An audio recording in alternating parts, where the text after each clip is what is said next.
Today's video is all about the sag. Not that sag, suspension sag. Come on, guys.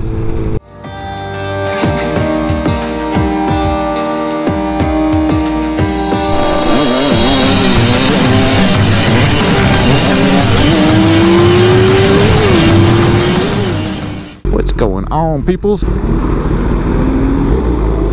While we're following the fire truck, let's talk about suspension sag. I think it's one of the adjustments that is pretty easy to make and check. What are you doing? Stop creeping, you're making me nervous. But I think it's also one of the easy adjustments that's overlooked. And I think that in addition to that, people tend to just check their race sag and not even pay attention to what the static sag is. And we'll get into all of that. I first learned about sag, adjusting your sag, and how it affects the motorcycle, the way it handles and turns and on straightaways. I first learned about this in, I don't know, I think it was 97, 98. I was actually taking a road racing school in Pennsylvania at Pocono International Raceway. It's up in the Pocono Mountains. Anyway, in this one-day class, there's a riding portion and there is a how to work on your bike portion, setup and things of that nature, like 101 stuff. Nothing too complicated. So there are two kinds of sag. There's static sag, which is basically the bike resting on its wheels, not on a bike stand, but the bike resting on its wheels, and the amount of sag and suspension from the bike's own weight, no rider. And then there's race sag, and race sag is same deal but with the rider sitting on the bike. So now the suspension is sagging underneath the weight of the rider. And to be accurate and get the most out of the measurement, you really should sit on the bike fully geared up, whether you're a motocrosser or a road racer or something else like an adventure tour, any of that kind of stuff. You want to be able to get the most accurate measurement. The weight of your boots, your helmet, all that stuff has an effect.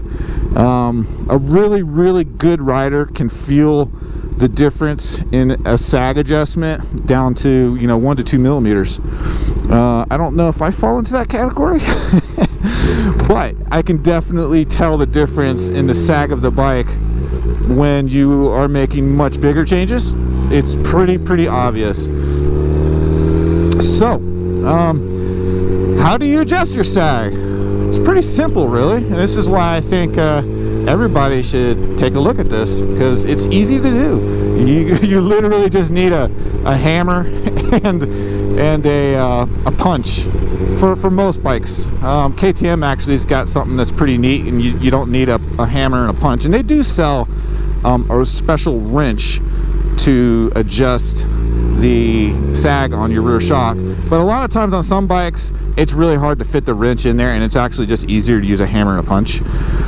But typically, again, not all bikes are the same, but typically you have these two nuts on top of the shock, thread over the top of the shock body, and the top one is really just a lock nut, and the bottom one, if you loosen it or tighten it, will adjust the amount of preload that is put on the shock spring. But here's the part that I think a lot of people probably skip and don't pay attention to.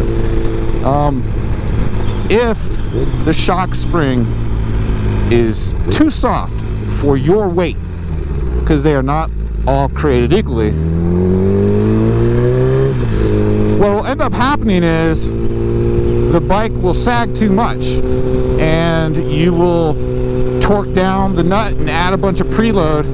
But if the spring is too soft, you'll end up having either no static sag or very little static sag, because you've put so much preload on the spring that when you measure the static sag, what's up, dude?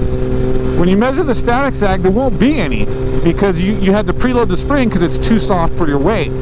And so once you've set your race sag, and you always want to set the race sag first, once you've done that and you check the static sag, that basically tells you if the spring is too soft or if it's too heavy. So if it's too heavy of a spring, you'll have the opposite problem. You'll take a bunch of preload out and just to get it to sag, and then you'll have tons of static sag because there's no preload on the shot. Or in worst case scenario, it'll be like completely loose and you'll actually have play between the sag adjuster nuts and the, well, insert joke right there, Wave Pride, the sag adjusting nuts and the actual spring. You'll actually have like some play in there and some slop, and when you see that, your spring is too heavy, too hard for whatever your weight is. So when my son was racing motocross, my oldest son, he moved up to the CR85 and the stock springs were just too stiff for him, and we had to set the race sag. We checked the static sag, realized these springs were too stiff for his weight, and we went down and bought one level lower, or how do you say it, softer springs. And then as he grew, we put the stock springs back in, and then as he continued to grow more, we ended up going up to a heavier spring. So there you go. Time to check the mail. Oh, what do I got? Advertisements. Recycle.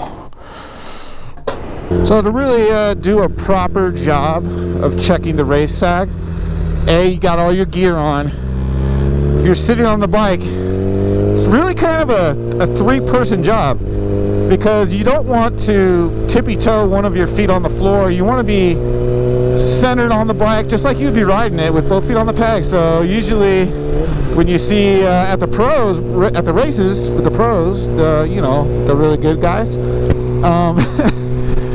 man, this no cutsy stuff is really hard. You'll typically see three dudes, one guy measuring the sag with some kind of ruler.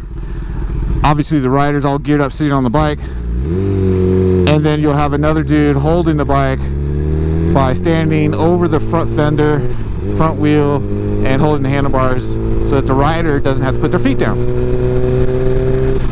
However, they do sell, I'm not endorsing a product, this is, nobody's paying me to do this. They do sell these sag adjusters that allow you to kind of turn it into a one-man show, just about. And so you can just attach this guy to like your rear fender. For the motocross bike, it's really easy. You might have to be kind of creative to use something like this on a street bike.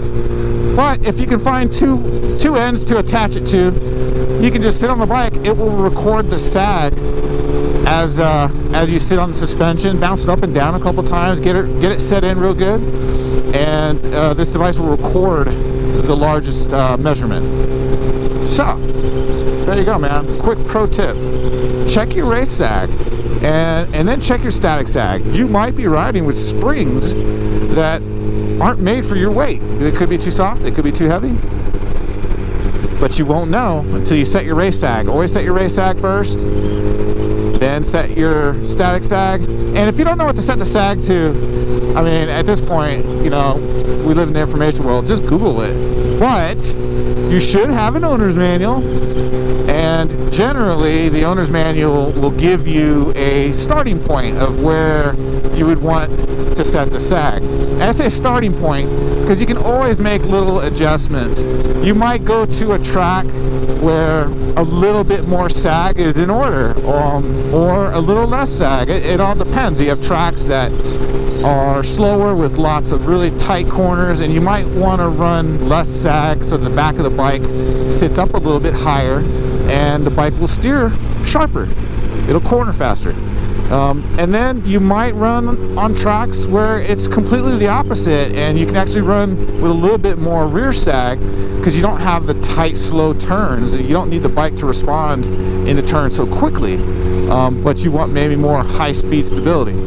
So there you go, man. My pro tip for the week. Yeah, it's been longer than a week since I've done a pro tip, but you get it. Alright guys, I'll see you in the next video. Keep the rubber side down, and may the sun shine on you this coming weekend and you get lots of riding in. That's what I would hope anyway. See you later. Bye.